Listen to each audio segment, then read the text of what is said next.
Quando John Hammond concebeu sua visão para o Jurassic Park, seus competidores começaram a ver o potencial do trabalho da InGen. Uma das principais concorrentes, a Biosyn, quis correr atrás do prejuízo, roubando as vantagens que a InGen e o Dr. Wu trabalharam duro para conquistar. Para fazer isso, era preciso contar com alguém de dentro. Então a Biosyn recrutou Dennis Nedry, um engenheiro de computação insatisfeito. Eles traçaram um plano para roubar os embriões de dinossauro da InGen e recorreram a uma lata discreta para transportar a preciosa mercadoria. Ninguém sabe o que aconteceu naquela noite fatídica. O certo é que Dennis Nedry e as amostras nunca mais foram vistos. A Biosyn falhou. E, infelizmente, o sonho de Hammond também.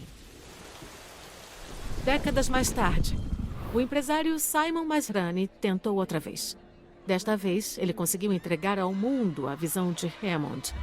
Mas as coisas acabaram em tragédia. A Biosyn esperou seu momento e o encontrou após o colapso do Jurassic World. Então, liderada por Louis Dodgson, uma nova era surgia. Embora não saibamos o que o futuro reserva, a história tem o hábito de se repetir. Você pode achar que tudo mudou na Ilha Nublar. E digo que você acertou. Mas aquele desastre afetou mais do que os dinossauros. O mundo inteiro foi forçado a aceitar o que aconteceu e o que havíamos desencadeado. Estávamos otimistas demais. Não com os animais, mas com a humanidade. Mais uma vez, a ganância se manifestou inevitavelmente. O DPV precisava de vários espaços para manter os animais seguros até que tivessem uma solução mais permanente. Aninhada nas montanhas de Sierra Nevada, a fazenda do Owen era um dos locais que serviam como refúgio aos dinossauros.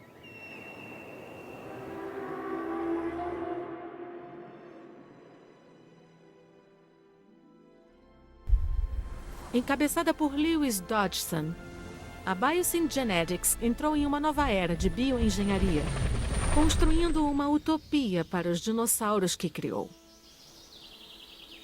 Mas nos bastidores, Dodgson arquitetava um plano mais sinistro.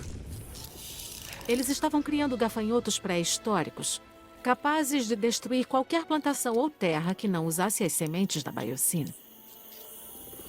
Os doutores Ellie Sattler e Alan Grant descobriram os planos e se infiltraram na área restrita de pesquisa da Biosyn.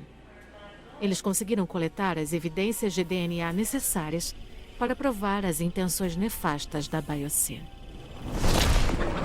Na tentativa de encobrir seus rastros, Dodgson destruiu as evidências, causando uma catástrofe no vale. O inferno provocado pelas chamas colocou um fim em sua vida e ameaçou os demais da região. Felizmente, a maioria dos dinossauros foi salva e o incêndio foi contido. O vale, no entanto, se transformou numa paisagem devastada à espera de cura. E o legado da Biosyn ficou por um fio.